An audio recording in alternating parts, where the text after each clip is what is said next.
સુરેન્દ્રનગરના ચૂડા તાલુકાના ગોખરવાડામાં આવેલ ડેમ ભરાવા માટે લોકો દ્વારા રજૂઆત કરવામાં આવી છે।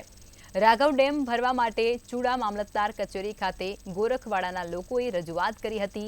ડેમ ભરાતા આજુબાજુ ચૂડા ભૃગુપુર ગોરખવાડાના ખેડૂતને રવિ પાકોમાં પાણી ઉપયોગી થઈ શકે તે માટે રજૂઆત કરાઈ છે। ત્યારે ગોરખવાડાના સરપંચ સહિત આગેવાનોએ લીંબડી પ્રાંત અધિકારી અને મામલતદાર કચેરી ખાતે લેખિતમાં રજૂઆત કરી હતી।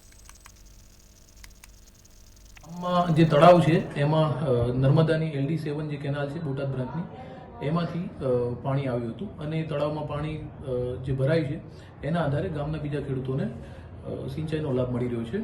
પરંતુ એ ગામના જે તળાવ છે એની બાજુમાં જ ભગવાનભાઈ જે ખેડૂત છે એમના 3 સર્વે નંબર છે, એમને જમીન એમની થોડી નીચાણમાં છે એટલે એમના ખેતરોમાં એ તળાવનું પાણી ભરાણું છે।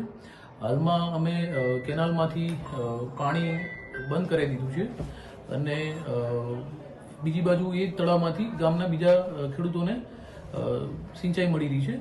તો બંને પક્ષોને સાંભળ્યા છે અને આનો યોગ્ય એક એમિકેબલ સોલ્યુશન આવે એ રીતે પ્રયત્ન કરીને ઉપર લેવલે અમે